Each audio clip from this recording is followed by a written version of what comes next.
Эртең менен саат 4-тө ок атышуу башталды. 4-тө башталды. 5ке чейин үйдөн чыкпай отурдук коркуп. 5тен кийин качып жөнөдүк.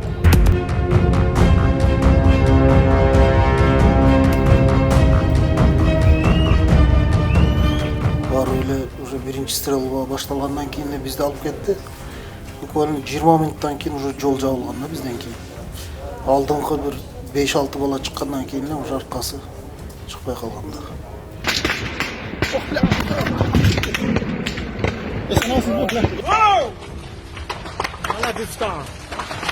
Кыргызстандын чегинен чыкпоого, биринчи болуп ок атпоого бекем көрсөтмө бердим. Себеби чата кырбаса эки тарап тең мындан чоң жоготууларга учурамак.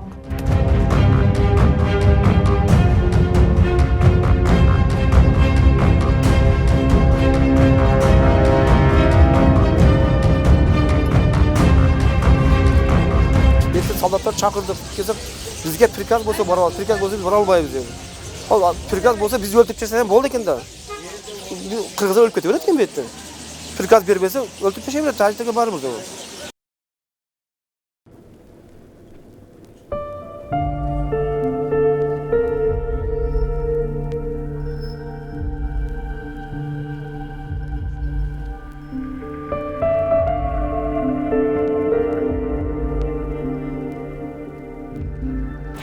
Отуз алты адамдын өмүрүн алган кыргыз-тажик чек арасындагы куралдуу кагылышуунун дал башаты ушул головной суу бөлүштүрүүчү жайында орун алган. Бул 36 адамдын 25-и дал ушул аймакта минометтордун чачырандыларынан каза болгон.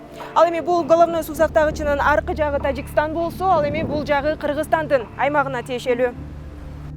Чирдин чыгышынын себеби Кыргызстандын аймагына тажиктер видео көзөмөл орнотуп, аны кыргыз тарапка каратып койгону болгон. Таш ыргытуудан тутанган куралдуу кагылышуудагы окту тажик тарап биринчи чыгарып, андан качкан жай тургундар артка чегинишкен. Себеби кыргыз аскерлеринде курал колдонуу буйрутмасы болгон эмес.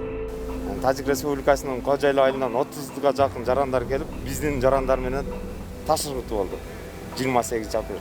Таш ыргытууну эки жактын өкүлчүлүгү келип токтоткондон кийин 29 апрель күнү дагы эле элдер топтолду. Бул Тажик Республикасынан да бир 200-300, биздин тараптан да 200-300ге жакын элдер келип, бир эле талап бизде камераны алгыла деген эле талап болду. Камераны алдыруу учурунда бул жактан атайын даярдалып, буга чейин биз 17 апрелде эле булардын даярдыгын көргөнбүз, экскаваторлорду алып келип каздырып, биз бизге тиешелүү посттун түбүн оңдоп түздөөгө каршылык көрсөткөн. Ошол убакта армияларын тартып, бул жерге позицияларын куруп, даярдыгы билине башталган. 29 күнү таш ыргытуу болуп, эки тараптан элдер баштаган учурда булар охотничий мылтык менен биздин элдерди ата баштады. Саат канчаларда? Саат 13:50-14:00 чамасында. Биздин жарандар таш менен келген, биздин жактан атайын органдар текшерилип, мылтык жоктугун текшерилген экен. Бир да мылтык колдонулган эмес, курал жарак болгон эмес. Просто келип таш менен уруп, ошол жердеги камераны алайык деген эле максат болчу. Аскерлер кайтарган стратегиялык зонага кирип келген душмандардан коргонуу максатында кыргыз тараптын асманга аткан огу тажик тараптын жөнөкөй куралдан башка дагы техникаларын алып чыгууга себеп болгон. Биз кайтарган объектке чейин тажиктар кол салып чуркап кирип келишти. Алдында таш менен шит көтөрүп келишти, артында курал менен атып турушты. Ошол учурда саат 14:05 чамасында тажик тарабынан автоматтын үнү чыкты. Автоматтын үнү чыкканда бул жерде кароол, стратегический объекти кароол кайтаргандыгынан уставтын негизинде 185-пунктта көрсөтүлгөн сакчы кайтарган объектке түздөн түз кол салган учурда курал колдонууга укук берилет. Асманга эскертүү менен кол автомат аткан учурда Тажик Республикасынан куралдуу күчтөрдүн бүт каражаттары колдонду. Чек аралык аймактарда мындай чыр-чатактарга только стрелковый оружие эле колдонуш керек эле. Бул деген автомат менен эскертүү болуш керек. А бул жерде крупный калибрный миномет, гранатомет, СПГ, даже бронетехникаларга чейин колдонду. 6 саатка чейин болду. Тажиктердин огунан качкан эл суу бөлүштүрүүчү жайдын жанындагы негизги трассанын чекесиндеги чуңкурларга жашынышкан. Пуля келе баштады, ар жактан октор келе баштады. Ошондо биринчи окту мен жеп сыртка чыктым, биринчи чувство болгон жок. Бирок случайно таш менен уруп алды го деп Чыксам балдар айтып калдык канча атат деп. Анан карасам кичине гана тешик бар экен. Ошол жерден чыгып биринчиден ошо бир машина менен келдик. Алар уже оружиялар менен даярданып, миномет, гранатометтер менен уже турган экен, аны эч ким билген жок. Барып эле уже биринчи стрельба башталгандан кийин эле бизди алып кетти. Буквально 20 минуттан кийин уже жол жабылган да бизден кийин. Алдыңкы бир 5-6 бала чыккандан кийин эле уже аркасы чыкпай калган да. Ошол жерден ана окоптордо топ болуп жаткан жеринде эле уже гранатометтерден октор түшө баштаган. Жарандык милдетимди гана аткарып, суу сактагыч сын аймагын коргоо максатында гана баргам деген Сүймөнкул жай жарандарда курал болбогондугун айтат. 28 күнү түнүндө башталган. Биз 29 күнү барганбыз. Головнойго барганда эл менен барып, ошол жерде отурдук. Отуруп эле турсак алар дагы келди тажиктер. Тажиктер келгенден кийин таш урушмай башталып кетти. Таш урушмайда алар атып ташады бизди. Атканда бизге ошо көкүрөккө тийди. Мен ошентип кайра кайтып келе бердим, больницага келип.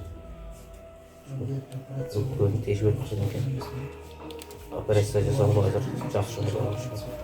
Ал эми бул учурда ок атылып жатат. Чыр башталды деген маалыматтарды уккан жай тургундар турак жайларын таштап, бала чакасын алып качып жөнөшкөн.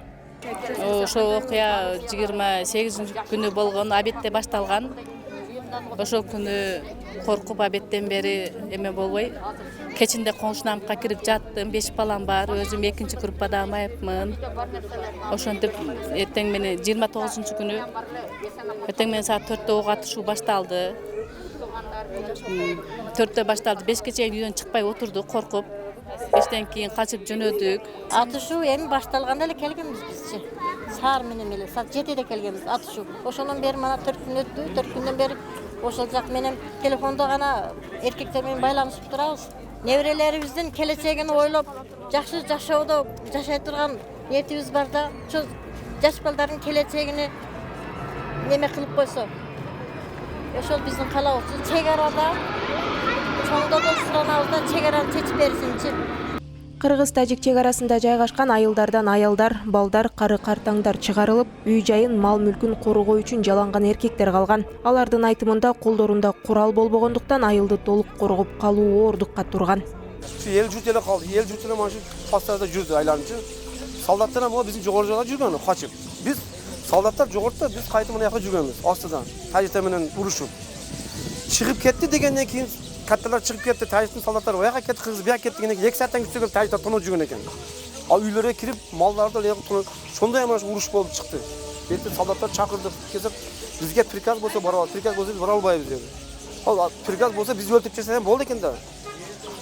Кыргыздар өлүп кете берет экен бетте. Приказ бербесе өлтүрүп жеше берет, тажиктерге барыбыр деп. Только эми ушу жерибизди алдырып койбоюк да, биз жүрдүк да. Жерибизди коргоюк деп бала чак күчөтүш керек да. Бетте булар дагы чыгабы деп коркуп чочуп калды. Булардан баары эделер бар, даяр.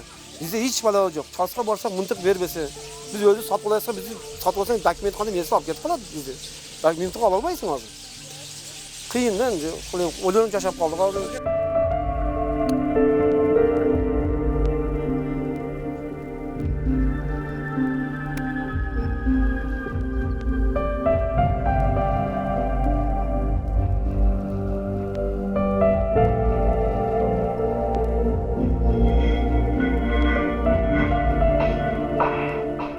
Чек арадагы куралдуу кагылышууда кыргызстандыктардын жалпысынан 130га жакын үйү өртөлгөн. Ал эми алардын 18-и дал ушул Көктерек аталышындагы айыл аймагында орун алган. Бул айыл аймакта 96 адам жашаган. 29 күнү бул жактан ошол тажик жарандары мына көпүрө бар, көпүрөгө топтолушуп, ичине кыйкырып, жанагындай өздөрүнүн агрессиясын көрсөтө баштады. Бирок бул жердеги ошол калган эркектер ушул жерде турушту. Бирок алар ошол аскер кызматкерлери менен жана анча-мынча оор техникалар менен уже бияктарап жөнөгөндө полицияга чыгышка аргасыз болдук да.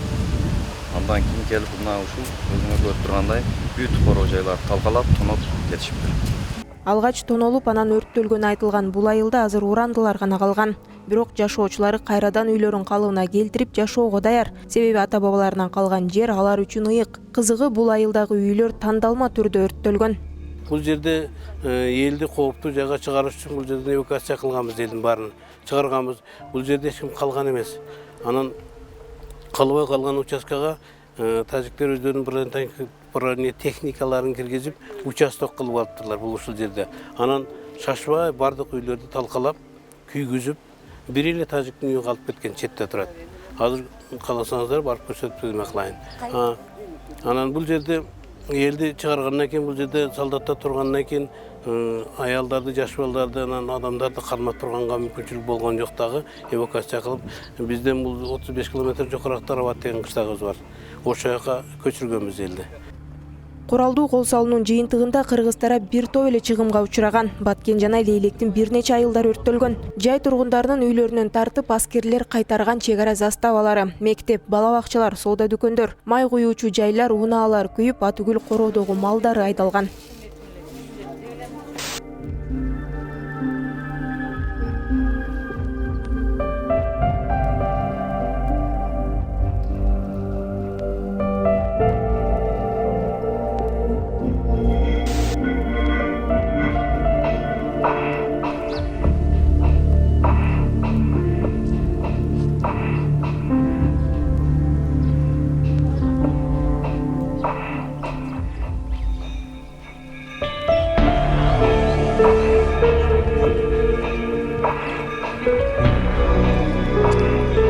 Ал эми эки өлкөнүн бийлиги 29 апрелде бир нече жолу өткөн сүйлөшүүлөрдүн жыйынтыгында ок атууну токтоткон. Бирок көп өтпөй тажик тараптан кайрадан ок чыккан. Мындан соң кайрадан эки тараптын бийлик өкүлдөрү чогулуп, атайы 4 пункттан турган протокол менен чырды тынчтык жолу менен чечүүнү макулдашышкан. Приняли полное решение о полном прекращении всех стрел и отвести все войска, все войска и воинские формирования, находящиеся вблизи границы, на свои места дислокации, поставили место дислокации. Кроме того, с сегодняшнего дня усилиями наших уважаемых соседей и нас, даст Бог, наступит полная тишина, мир и спокойствие в наших странах, особенно в приграничных районах. Ок атышу токтоп, эки тарап аскерлерин жана техникаларын өз жайларына чыгарып, тажик тарап барымтага алган кыргыз жарандары бошотулуп, тосулган жолдор ачылды. Били, да? Салам алейкум. Өтөрүңүздөр. Кегиле, тез өтүңүздөр. Өтөрүңүздөр. Папуна. Кечки саат 20:06, 1 май. Уруптур да? Урду. Ал арада Баткендеги келтирилген чыгымдардын ордун толуктоо суроосу турду. Ал эми Ташиев тажик тарапка эч кандай чыгымдын ордун толтуруу дооматы коюлбай тургандыгын айтты. Тажикстан тарапка бөлүгүн көтөрүп бер деп кайрылбайбыз. Биздин өзүбүз күчүбүз, мүмкүнчүлүгүбүз жетет. Өзүбүздүн мүмкүнчүлүгүбүз менен биз өзүбүздүн элибизге үйдү курабыз. Эгерде кайсы бир убакытта Тажикстан тарап ошо кылган иштерине өкүнүп жардам берем деп, то есть ошол биз ошо кылган бизге зыянчылыктарын толтуруп берем деп кайрылган болсо, биз аны карайбыз. Бирок азыркы күндө биз Тажикстандан жардам бер деп суранбайбыз. Талап кылбайсыздар өзүңүздөр, Мындай билдирүү коомчулукта кескин сынга калды. Кыргыз тарап тарткан чыгымдарын төлөтүү, агрессия жасаган тарапты жоопко тартуу үчүн чечкиндүү кадамдарга баруусу керектигин айтып чыгышты. Тажик тараптан болгон мыйзамсыз иш аракеттерди жөн калтырбоо керек. Жоопко тартыш керек. Жоопко тартыш үчүн эл аралык ыкмалар бар. Алардын бири репарация. Бул жөн гана чыгымдарды ордуна келтирүү эмес. Бул комплекстүү чара көрүү. Анын алкагында бир нече жыйынтыктарга чыкса болот. Эл аралык коомчулук тарабынан агрессияны сынга алуу, эл аралык деңгээлде агрессия колдонгон тараптын аброюн төмөндөтүү, санкциялардын киргизүү, агрессияны жасаган тараптын эл аралык деңгээлде күнөөсүн мойнуна алуусу, агрессиянын айынан болгон чыгымдарды калыбына келтирүү. Ал эми айрымдар кыргыз бийлигинин кармануусун дурус деп эсептешет. Себеби эл аралык уюмдарга кайрылып, компенсация төлөтүү үчүн бир топ эле убакыт керектелет жана бул маселеде кылдат мамиле кылуу туура жол экендигин белгилешет. Менимче бул өтө маанилүү жана техникалык мыйзам жагынан татаал маселе. Аны мынчалык шашылыш жана азыркы басылып турган кырдаалдын жетегинде чечип коюу менимче бир аз туура эмес. Муну кийинкиге бир аз калтырыш керек. Азыркы кыска мөөнөттүн ичинде албетте ал кишинин айтканы менимче практикалык жагынан алганда туура, анткени бузууларды, ар кандай чыгымдарды ордуна келтирүүнү талап кылчу болсок, ал узак мөөнөткө созулчу маселе болот. Бирок мыйзамдык ченемде жоопкерчиликти бекемдөө боюнча жана эл аралык мыйзамдардын чегинде териштирүү боюнча биз бул маселени жапты кылып койгонубуз туура эмес. Бул деген келечекке прецедент катары, келечектеги сүйлөшүүлөр үчүн өтө маанилүү нерсе. Ал эми жарандык коом бийликтин сабырдуу кадамдары менен макул эмес. Учурда активисттер, юристтер биригип окуя боюнча эл аралык сотко кайрылуу камылгасын көрүшүүдө. Эң башында 29 апрелде бир адам өлдү болду. Бул деген согуштук агрессия болуп саналат. Ошонун жыйынтыгында кайрылууну жөн эле өткөрүп коюш керек болчу. Бир топ чактуу депутаттар. А бизде депутаттар 2 майга чейин бирөөсү дагы эч нерсе сүйлөбөдү дагы 2-3 май гуманитардык жардам менен машинада барып калышты. Эми бул маселеде мен сынга койгонумдун себеби эмнеде болуп атат? Дипломатиялык түрдө мыйзам депутатка толугу менен уруксат берет. Башында өзгөчө бир кайрылуу кылып, эл аралык өкүлдөрдүн, эл аралык уюмдарга көңүл бурууга, эмне дегенде биз эл аралык келишимдерди өлкөдө ратификация кылганбыз. Ошонун жыйынтыгында көңүл буруп койгула. Бизде болуп аткан абал жок дегенде согуштук агрессия болуп калышы мүмкүн деген нерсеге жогорку кеңеш же президент кол коюш керек болчу, кайрылыш керек болчу. Андай маселе болгон жок. Кыргыз-тажик чек арасындагы 28, 29, 30 апрелдеги жана 1 майдагы чыр-чатакка байланыштуу сабырдуу позициясын карманган кыргыз бийлиги коңшу мамлекетти ачык айыптоодон алыс болуп жатты. Өз кезегинде биз өзүбүздүн куралдуу күчтөрүбүздү чектеш мамлекеттин айыл-кыштактарын басып алып жана тынч элине кол салып, үйлөрүн талкалоого эч качан жол бербейбиз. Кыргызстандын чегинен чыкпоого, биринчи болуп ок атпоого бекем көрсөтмө бердим. Себеби чатак ырбаса эки тарап тең мындан чоң жоготууларга учурамак, 100 миңдеген үй бүлөлөр кайгы муңга бөлөнмөк. Ушуну элибиз туура түшүндү деп ойлоймун. Кудай жалгап эки тарап кандуу согушту токтоттук. Ал арада Тажикстандын башкы прокуратурасы 29 апрель күнү Кыргызстандын 200 жараны жана аскер кызматкерлери тарабынан Исфара шаарынын чорку жамаатына кол салуу болгон деген факт боюнча кылмыш ишин козгоду. Тажик тарап кыргыз жарандарын айыптап, күнөөнү оодарган бул билдирүү чыккандан кийин гана Кыргызстандын башкы прокуратурасы билдирүү таратып, Тажикстан басып алуу максатында Кыргызстандын суверендүүлүгү менен бүтүндүгүнө кол салды деп иш козгоду.